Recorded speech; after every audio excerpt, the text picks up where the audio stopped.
Very good morning. Jai Shri Krishna Guruji. Thank you for joining Devi Mahatmyam Parayan Day 5. Wishing you all a very happy Navratri. Om Shri Gurubhyo Namaha, Om Shri Ganeshaya Namaha, Om Shri Saraswataya Namaha, Om Shri Guru Dattatreya Namaha, Om Shri Mahalakshmi Namaha, Gurur Brahma, Gurur Vishnu, Gurur Devo Maheshwaraha, Gurur Sakshat Parabrahma, Tasmai Shri Guruve Namaha. Today we'll be beginning the third episode, we'll be continuing the third episode, which is meditation on MahaSaraswati, and we will be doing chapter 6 and 7. Wielding in her lotus hands the bell, trident, plowshare, conch, pestle, discus, bow and arrow, her luster is like that of a moon shining in autumn sky. She is born from the body of Gauri and is the sustaining base of the three worlds. That MahaSaraswati I worship here, who destroyed Shumba and other Asuras. So before I begin the chapter 6, let me give a small recap of yesterday's lesson that we learnt. Yesterday we learnt about two very interesting demons called Chanda and Munda, and who represent what? Lust and greed. You know, this whole world, or rather the entire human race, is driven by this two aspects called lust and greed. And lust, we discussed, how we lust, we go behind lust, we fall prey to it, we get married, too many things happen. Same way greed as well. Due to our insatiable desires, man becomes very greedy and continues to fulfill one desire after the other. See, these are the demons. All these desires are the demons within us. There's a way how it has been described. It's just not one demon, right? Munda. Munda is the head of greed. But under him, there are hosts of reason. And that represents number of desires that we have within us. Likewise, it's also lust. And please remember, lust is not connected directly to a woman. That is one aspect of lust. Lust also means you're lusting for things. It is just not a man or a woman you lust for. It also means you're lusting, like, I want to own a mansion. You're lusting for it. I want to own the car. Greed makes it happen. But lust, you're lusting for things as well. So lust has two aspects to it, and greed is the ultimate thing which is going to keep you continuous in that cycle of the rat race, and there is no freedom from it. There is no way. Did you also listen intently that the gods are again invoking this divine goddess to manifest in a form outside of us? Why is that so? Have you ever asked this question, or have you contemplated? See, before this third episode began, she killed, the gods, invoked the Devi. She came with the form Chandika. She did kill Mahishasura. All that is done. Why is that she is again being invoked?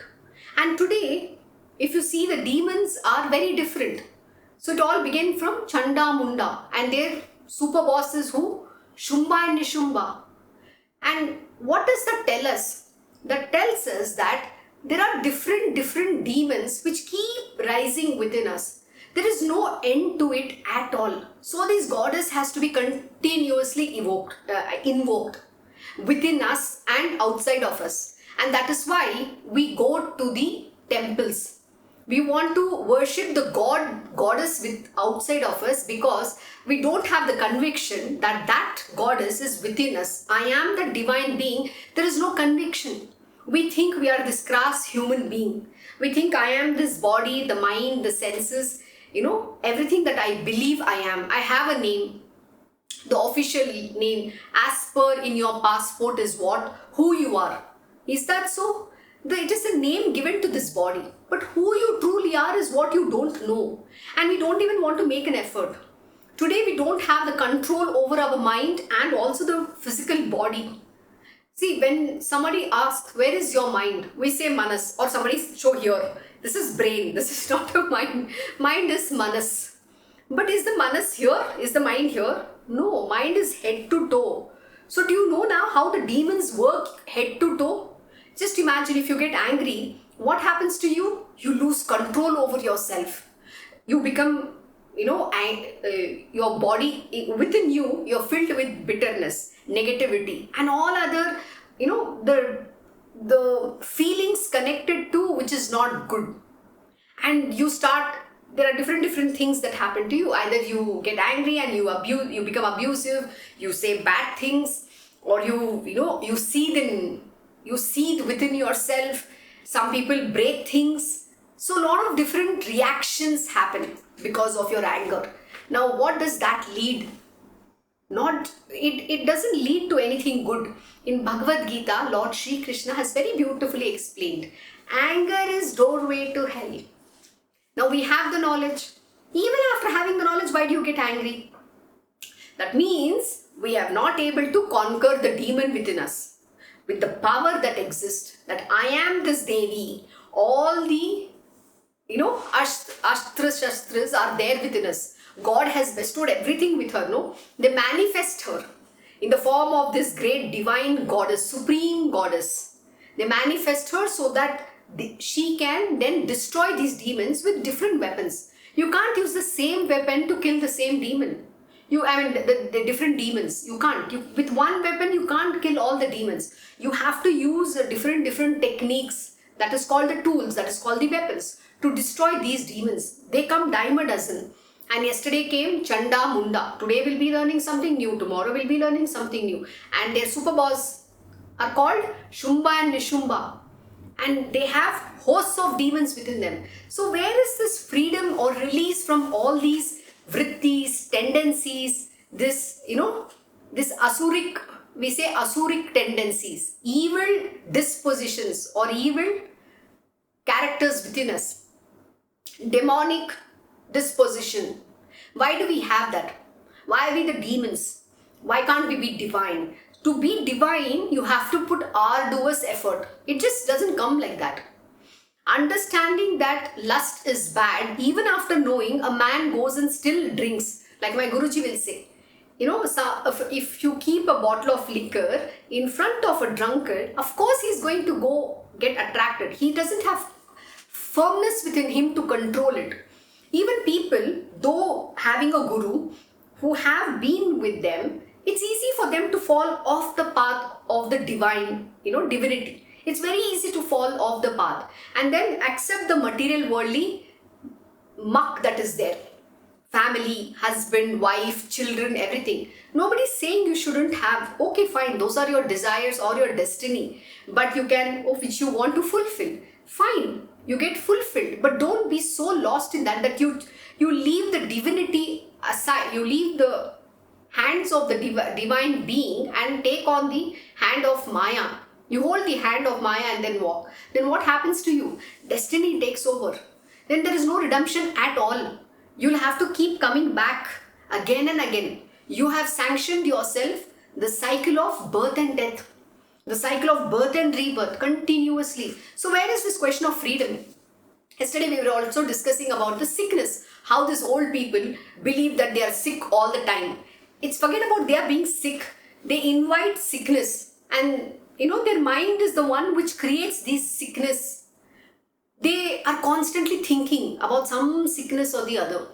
My Guruji has taught something very beautiful. If you believe you're sick, you're going to be sick. But if you believe there is no sickness, there is no sickness at all. I'm a living example of this. When I was living in Singapore, I just happened to do my regular checkup. And in the report, some strange diseases came up, some with some scary name. My doctor called me and said, look, you have these. I said, it is nothing, it's next to impossible. I can't have any of those because I live a God-pleasing life. And I eat healthy. I don't do anything wrong. I don't drink, I don't smoke, I don't have any, wrongdoings in this world. I'm only living in oneness with the divine Lord. This is next to impossible, I told her. Then I called my Guruji. Though, that's called Maya. It's in your mind. It's a very fine line. From becoming sick, even though you don't have, you can fall into it or stay out of it. That's called Maya. The power of your strength is what is being tested. And then I called my Guruji. And then he asked me, do you believe you have this? I said, no, because this is next to impossible. I don't do any of these things. I don't smoke, I don't drink, I don't have any bad habits. How can I get some disease like this? And then he came, we went to another doctor, we did the test, and then we came to India. I did all my tests again. It was clear, I had none of that. It was a false report. But that's your faith. Either you believe in it, you will get that sickness. You will become sick. It is in your mind. And who's this? The demons. And where is the mind? Head to toe.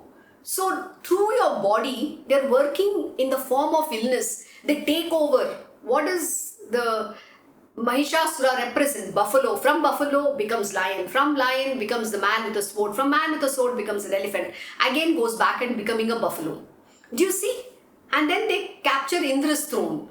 What does that mean? The gods become, the demons become the god. Rather take over the god's position. And they are only going to fill in what within is, not the goodness. Because God represents divine potencies. They represent goodness alone. And what does the demons do? They represent everything evil. So you become completely an evil being. It's very easy to become asuric, demonic. But it is very difficult to become divine. So, I have seen many people in the recent past that everybody has fallen prey to the sickness.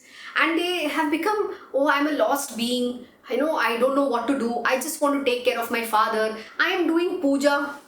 I'm doing, worship as prescribed in our Vedas. Is that so? Are you really godly? You're living a miserable life. You can have millions and billions, let me tell you. Yesterday we learned about a very powerful word called contentment. You can never be contented. And most important, you're actually sanctioning yourself, this many births and rebirths. Why? Because you're not even taking the name of the God.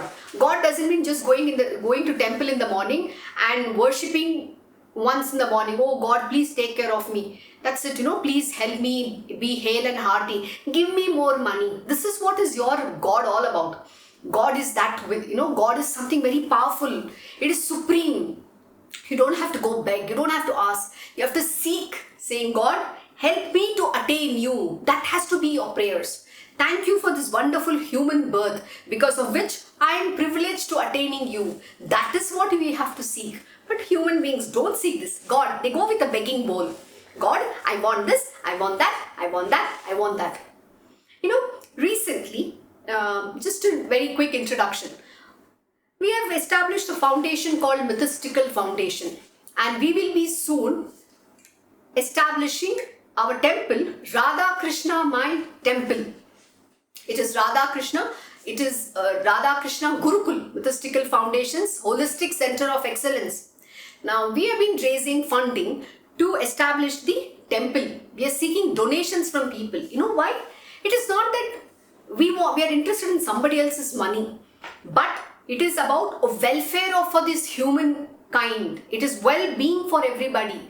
When you donate to the construction of the temple, you redeem your sins. Why is that done? Because in the Kali Yuga, a man is incapable of putting efforts in doing sadhana, in doing the practices to attain God realization and redeem himself and his generations. He is not capable at all, because they don't have the firmness. This morning also my Guruji was teaching the same thing. People fall off even after having a real master. They fall off the path. You know why? Because that firmness is not there. That conviction that I have to attain the divinity is not there.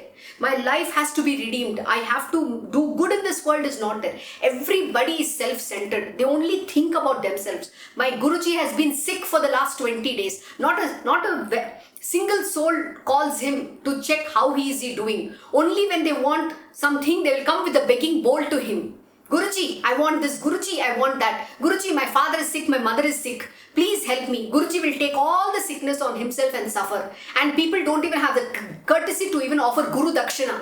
This is the world we are in. And everybody is only bothered about their worldly parents. But you remember one thing, the Guru, is the greatest mother on this planet Earth. He takes care of everybody. He suffers for you. Only a real master will take on your sufferings on himself. My Guruji has been very sick. Not a single soul called up to ask how is he. Everybody is very self-centered. This is Kali Yuga. Please remember, they are committing the greatest sin on planet Earth. They don't know what they are in for. So, coming back, learn to become good in this world. Become divine. The reason why Devi Mahatmyam Parayan is written for people like us. People like you who needs to understand that divinity is not outside, divinity is within. Fighting the demons called lust, greed, desires, all these demons, inertia, lethargy, tamas, you have to fight and serve the purpose. So I'm coming back to the point where I started on the foundation. So we went on asking to people, please donate. People think that they are doing a great favor by giving contribution to us to establish the temple. They think they're doing a favor. You know what? God has given you to do good, not to just satisfy your own selfish, sense pleasures. It is not for that. I asked few people who have all the money in the world to drink, splurge on things, do lot of different things in this world, but they don't even have $100 to offer as a donation. You know what kind of a karma that you're doing? You have no idea. You will go into that gutter. Please remember, everybody who does this is going to create even more sins, greater sins than what you can imagine. But my Guruji is ever compassionate. He forgives people. He says, he taught me a very powerful lesson. He said, जो देगा उसका भी भला, जो नहीं देगा उसका भी भला. That is how the divine beings are. You give, well, good. You will get good merit, goodness will come to you. You don't give, still will bless all the good things in the world. But please remember, there's somebody called this Mother Nature, Prakriti. She's watching you all. She's watching. It's getting written over there. There is no redemption from your sins. The divine being can forgive you, but you have to pay for your sins. You have denied the God. Sai Baba says, wealth is to establish dharma. What are you doing? Where are you establishing dharma? Where are you giving your wealth? You only want to enjoy. Oh, again somebody told me, we are doing a lot of charity. I've given to old age homes. I'm giving to some homes. I'm feeding the poor. You know what? Oh, welcome. You will next in your many more lives, the number of old age home people you have gone and given charity, you will have to become that beggar in the next many lives of yours. And those people will have to be in your position to give you that money. Welcome. Please go do more charity. And people are offering, they're feeding the poor people. Oh, I'm doing greatest thing. You're taking pride in feeding the poor. You know what happens? You have to be born poor in the next many life of yours. And they will become rich. They will have to be in your place to give you that same food. Welcome. When you offer for the cause of Lord Shri Krishna, no karma accrues. On the contrary, it is to redeem your karma, because man has become incapable of, going on the path of spirituality. That is why it is said the greatest of service that you can do, greatest good in this planet Earth you can do is by donating to the cause of the divine mission, establishing a temple. That is what you can do. So today, this is how greed has gotten into people. They're so greedy that they don't want to contribute. In every religion, in every dharma, it is said that you have to contribute 10% of your wealth for the well-being of the world. If you take in Christianity, they give tenth. Similarly, in Islamic religion, they give zakat. What about a Hindu dharma? Are you even contributing anything? We are all such a selfish people, and people like to go to different temples and do fancy pujas and try to show off their ego. Please remember, you're going to get nothing. No redemption is going to come. Please mark these words. These are the supreme truth. So overcome your lust and greed. Do good in this world. Wealth is not just to satisfy your sensual pleasures. Nobody is saying you should not have a good life. Please have. At the same time, take that 10% and give for the good cause. Not for some cause which you think, is going to give you some great name. People again contribute so that they can earn some name, fame in this world. Oh, I've contributed to this charity and this charity. Charity has to be done secretly. It is not done for publicity. Please remember. So with that, let us begin now. Chapter 6 of Devi Mahatmyam. The sage said, hearing the words of the goddess thus, the messenger, full of impatience, went to the king of Asuras and told him in detail. Then, hearing those words of that messenger, the Asura monarch, with anger, told Dhumralochana, a chieftain of the Asuras. Oh, we have been introduced to a very new Asura now again, Dhumralochana. And let me explain to you in a while who Dhumralochana is. Oh Dhumralochana, surrounded by your army, you speed up and bring by force that wicked one here, unnerving her by dragging her by the hair. If anyone else stands up to give her protection, he should be slain, be he a god, yaksha or gandharva. The sage said. Then ordered by him quickly, the Asura Dhumralochana marched past surrounded by 60,000 Asuras. What did I tell you?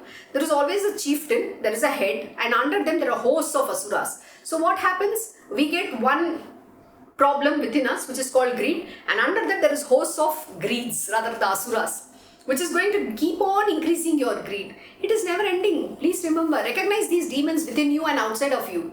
Don't think like somebody, you're a very divine being just because you get up in the morning, you go and do some puja, and then you say, I take care of my parents. People have very misconception about what life is all about. They think what they live is the ultimate thing. They're very genuine people, you know.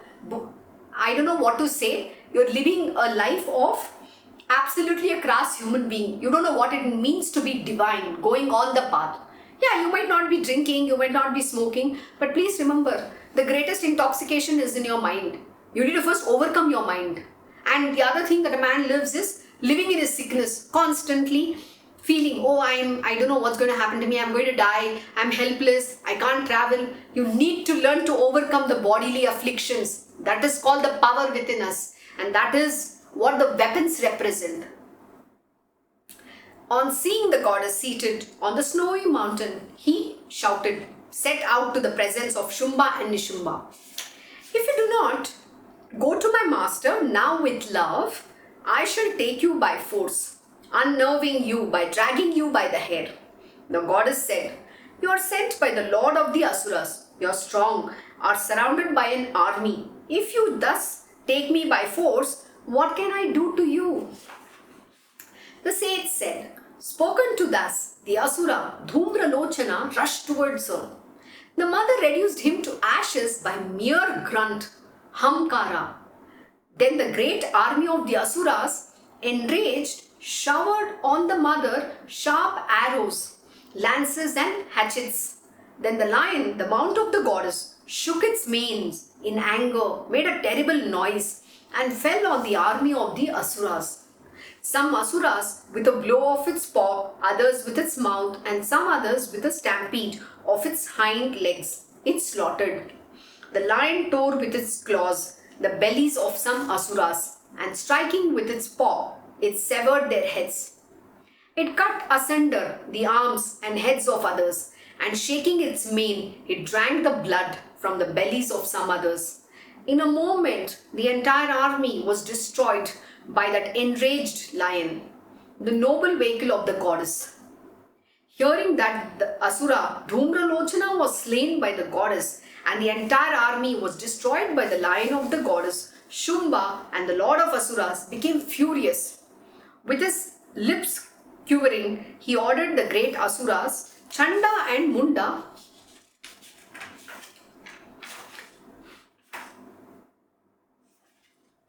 O Chanda and O Munda, you too go there accompanied by a huge army and bring her here easily by dragging by the hair or binding her. If you have doubts about doing this, then strike her in battle with all the weapons and all the Asuras. When she struck and the lion felled, capture the Ambika, bind her and come with her quickly. So here ends the 6th of the Devi Mahatmyam in Markandeya Purana during the period of Savarni, the Manu. So let us begin 7th chapter, but before that let me explain who is Dhumralochana. See, the Asuras used a very interesting words. Now first let us understand what does Dhumralochana mean and who does he represent. Dhumralochana means clouded vision or blurred vision. We can't see beyond our nose. There's always a vision which is clouded and we can't see through that. So for people to understand the truth is very difficult. They will only go by what they see and what their mind tells them. They never want to see beyond that blurred vision ever. And I know one such example, I see them very often, few people, even though God stands in front of them, truth is striking right in front of them, right? It's right under the palm of the hand, yet they will not be able to see. Why? Because the asura called Dhumro Lochana has clouded their vision completely. No matter how much you tell the person, how much you try to show the person is incapable to see it. And this happens to everybody at some point in life. See, remember this whole scripture that we are reading, it is all happening within this body. There is nothing outside. So it is a representation, everything within. And of course, you can experience it even in the physical form as well. Both. Now, how are you going to fight these kind of people in your life? Can you ever make sense to them? It's next to impossible. We can't see the truth. We can't see God. We'll only see Maya. We can't see the divinity in that being. You know why? Our vision has been clouded. It is not the problem with the world. It is not the problem with anyone else. Like my Guruji will always say, it is the glass that you wear. If you're wearing a pink color glasses, you're going to see the world in pink. Everything appears for you as pink alone. So you think the world is hunky-dory, people are so sweet. We make a lot of judgments because of how people behave with us as well. What they project. Please don't go by the false projections of this world. People are fake to the core. Why? Because they are driven by their inherent nature. All the demons are acting within them. Every human being has the divinity and divine propensities and demonic propensities. But please remember, to be divine all the time, you have to constantly make an effort. Do you see how many asuras are there? How many evil characteristics exist with the hosts of asuras? Of course. And all that has overtaken the human being. And then what can you do? You can't do anything.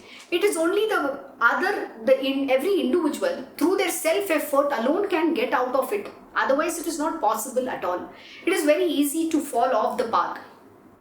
Many people come to my Guruji. They'll say, tomorrow I will come, I will start doing this, I will do that. My Guruji will say, that person is never going to come back again. Because nobody has that strength to put effort. When you have to learn to be good, to become divine, it is a practice. It is not merely mouthing something. Oh yeah, chatter, chatter, chatter. People do a lot of chatters. They talk about their own self. They talk about how great they are, how good they are. No, nobody cares about it. How good, how great you are. It has to be experienced. You have to walk the talk. You don't have to, blow your own trumpet. The world has to bow down to you. That is the way we need to represent and live in this world. But people talk all the nonsense possible. And then, they'll expect people to praise them. Sweet talkers. Madhu comes into existence. Yesterday, someone had asked a very beautiful question. Why is this demon named Madhu? Whereas Madhu means sweet. See, to explain to a simple human being, how do you give this representation?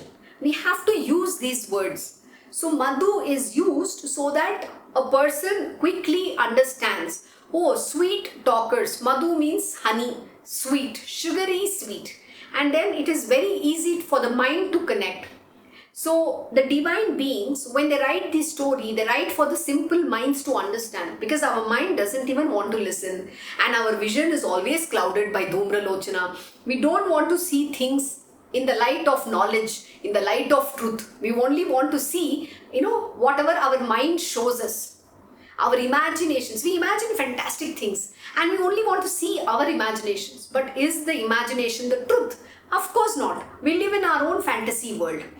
So the reason why these names have been written in a specific manner, so that our simple mind can associate and quickly understand the knowledge that has been interpreted for us. So Madhu, sweet, means sweet talkers. It's very easy, And also in Lord Shri Krishna's one of the Leelas, he killed the Asura called Madhusudan. He's a demon. So then Lord Shri Krishna gets the name, the slayer of Madhu or Madhusudana. He's called that. I'm sorry, I'm forgetting it. So that is the reason why these names are given, is for a certain representation. So it's easy for us to understand the simple things. Similarly, we have Madhurashtakam, which is talking about all the sweetness of the Lord Shri Krishna. He's called the Madhuradipati. What does it mean? He's the Adipati of Madhur, the sweetness. He's the master of the sweetness. He's the God of sweetness. He's the God of love. How beautiful that is. So in what context you use that Madhu all about? It is important. So our simple mind can only understand these interpretation. But to understand the right knowledge, we need to first not be thinking in our mind. We cannot have a clouded vision. We need to have that goodness in our heart for knowledge to open up, for this knowledge to even sink in. See, we can teach, we can explain, but how much are you able to absorb? My Guruji will say, you have to become a sponge. You have to become that clay in the hands of the Guru. And also you have to become a sponge to get that knowledge. You have to be receptive to the knowledge. It is very, very important. Otherwise, we can keep talking, but the other person cannot even understand, cannot see. And then will think, oh, he's an ordinary human being. Shri Krishna has already mentioned that many people can look at me as an ordinary human being, like a mere mortal. But is he so? He appears like that for the world. But only to the divine, to the great divine beings, to the people who are full of goodness, they will be able to experience and see the divinity as well, because of that goodness in their heart. The divinity that they have. That is what you have to build yourself. So stop falling prey to what you see, what you hear, what you speak. What not just you speak, what others speak. Don't fall prey to all of that. That's all unreal. Always go to the source. Understand what is real from unreal. Truth is only one. Truth is eternal. Truth is God alone is real. Everybody else, everything else in this world is a creation of Maya. And that is unreal. So don't waste your time getting into these things. If you look at the whole Devi Mahatmyam began with two people. It all began where? The two king and the Vaishya, Surata and Samadhi, who were attached to their one to the kingdom and one to the family. And please remember, in every story, the reality is your own family throws you out for money. They can do anything for the money. Your own kith and kin, your wife, your husband, your son, your daughter, your children, anybody for that matter, your relatives, they all are only one thing they look for. They're all after your wealth. They can throw you out. Money can do anything. That's the greatest evil on this planet Earth. And people run behind that. That is why you have to destroy Chanda and Munda. But before that, to understand the truth and have the knowledge and see what is real, what is the truth, who is good and who is evil, you need to be able to see that, make out the difference. And that is why you have to destroy the demon called Dhumralochana, to clear your vision first, the clouded vision that you have. And how did the Devi kill him? She reduced him to ashes by mere grunt. That is the power. So that's a weapon. That's her weapon. Now let us see how Chanda and Munda are going to get killed. The lust and greed within us. And please remember, nobody can kill this Chanda and Munda except you. So rise and destroy this lust and greed within you. So let us continue chapter 7. The sage said, then receiving the command, the Asuras, headed by Chanda and Munda, fully equipped with arms, marched with the full fourfold complement of the armies. Oh my God, look at how many armies. How much of lust a man has and how much of greed they have. This is what is the representation. This is not some story you're going to imagine. This is how the lust works within us. This is how the greed works within us. Man completely gets destroyed because of this. They saw the goddess on a lofty golden peak of the Himalayas, seated on her lion, smiling. Seeing her, they got excited and made effort to capture her. Some went near her with swords drawn and bows bent in readiness. Thereupon, the mother became exceedingly angry, towards those foes, and her face then became dark as ink with anger. From the plane of her forehead, furrowed with knitted eyebrows, immediately emerged forth Kali of the terrible face, having a sword and a noose. She held a strange skull-topped staff, a garland of human skeletons, her ornaments, wearing for her garment a tiger skin. She looked terrible with her body, all skin and bone, a wide gaping mouth, and her lolling tongue, striking fear. With sunken eyes, all red, she filled the quarters with her roar. She fell on the army, on the great Asuras fast, slaughtering them, and she devoured the army of the foes of the gods. What does that tell you? You need a different manifestations of form and the weapons to destroy these kind of demons within us, and that is what you have to understand, how to fight these demons called lust and greed. With one hand she took and put into her mouth the elephants, along with their guards on both the sides, the drivers with their spikes, the warrior riders and the hanging bells. Likewise, putting into her mouth the cavalry with their horses and the chariots with the charioteers, she chewed them most frightfully with her teeth. She caught one by the hair, the other by the neck. She assaulted one with her foot and crushed the other by hugging to her chest. She caught in her mouth the arrows and the great missiles hurled by those Asuras and gnashed them in fury with her teeth. She pounded the entire army of the mighty wicked Asuras, devoured some and best others. Some were struck by the sword, some were beaten by the staff with skull top. Other Asuras perished, lacerated by the edge of her teeth. Oh my god, that sounds gross, right? Oh my god, how is Kali? Why is it being described like this? What does it tell you? It tells you, she's using a different parts of her body. Like she's biting them off, she's smashing them, she's falling on them, all that. What does it tell you? The entire body is driven by lust and greed. It is not just one part. So which means it talks about how right from our sensual pleasures to every part, it is filled. The demons they have literally taken charge over. So you have to control and destroy them.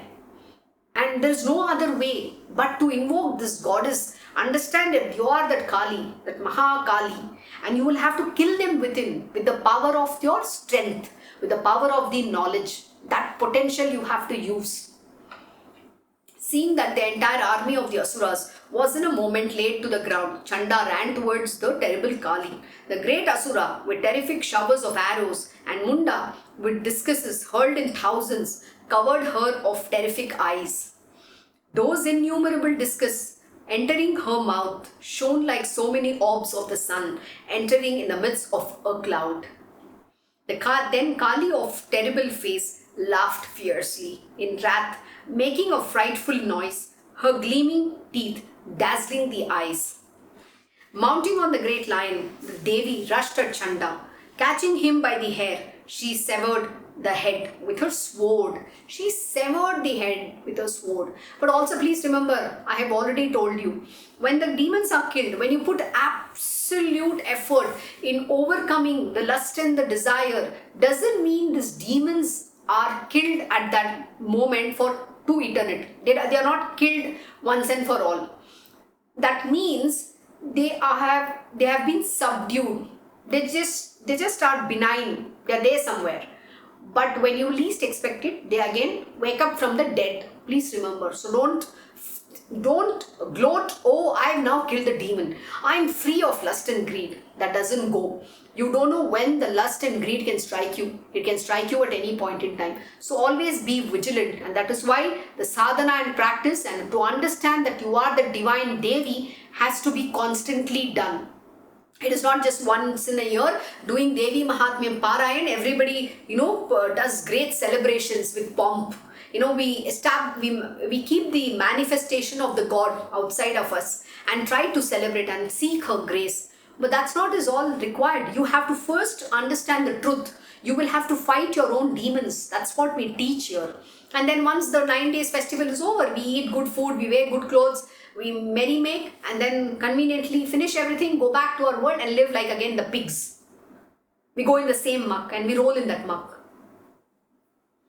Seeing Chanda fallen, Munda rushed at her. She felled him too to the ground, striking him with a sword in her wrath. Seeing Chanda and the great warrior Munda vanquished, the remaining army, left unslain, stricken with terror, fled in every direction. So now the host of army disappears. Then our greed and lust also will leave us. That's again momentary. Don't forget these words. And Kali, bearing the heads of Chanda and Munda, went up to Chandika and said, laughing, all the while frightfully loudly, in this sacrifice of battle, I have brought to you here two victims, Chanda and Munda. You yourself will slay Shumba and Nishumba, the sage said. Then seeing the two great asuras, Chanda and Munda, brought to her, the auspicious Chandika spoke nice words to Kali. As you have come to me bringing Chanda and Munda, you will be henceforth become famous in the world as goddess Chamunda. So she's known as Chamundeshwari. Here ends the 7th of Devi Mahatmyam in Markandeya Purana during the period of Savarni, the Manu. I hope today you learnt a very powerful lesson, especially of the two demons, which is Chanda and Munda, lust and greed, and Dhumralochana, who represents the clouded vision. So with that, we will end our Parayan today. Please go contemplate. Please remember who you truly are and overcome these demons in your life. Wishing you all once again a very happy Navratri. See you tomorrow, same time, for Devi Mahatmyam Parayan. Om Shri Mahaganapate Namaha. Om Shri Gurudev Datta. Om Shri Sachidananda Sadguru Sainath Maharaj Ki Jai. Om Namo Bhagavate Vasudevaya. Digambara Digambara Shripad Vallabha Digambara. Om Shri Krishna Gurunathanataya Shri Guruve Namaha. Om Devi Durgaya Namaha. Om Shri Krishna Arpanam Namastu. Krishnam Vande Jagat Guru.